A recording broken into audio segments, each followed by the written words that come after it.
Jangan ada dusta di antara kita. Sebuah kalimat simpel yang kerap kali kita dengar bahkan kita ucapkan, betul? Baik itu kepada pasangan, sahabat, teman, keluarga, dan juga kepada kerabat lainnya. Lalu apa makna dibalik sebuah kata jangan ada dusta di antara kita? Sebuah kepercayaan yang akan kita berikan kepada seseorang, siapapun dia yang akan kita berikan amanah, baik itu menjaga, mengurus, merawat, dan lain sebagainya.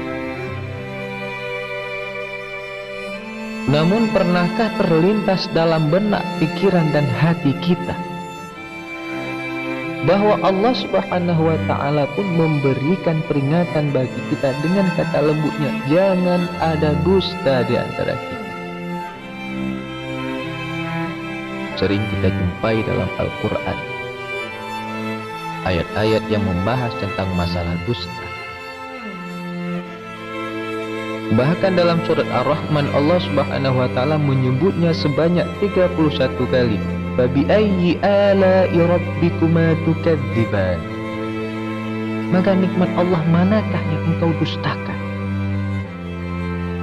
Nikmat yang diberikan Allah,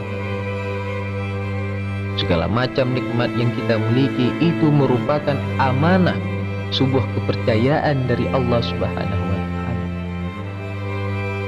Sebuah amanah yang harus kita urus secara betul-betul, kita rawat, kita jaga, kita jalani dengan benar.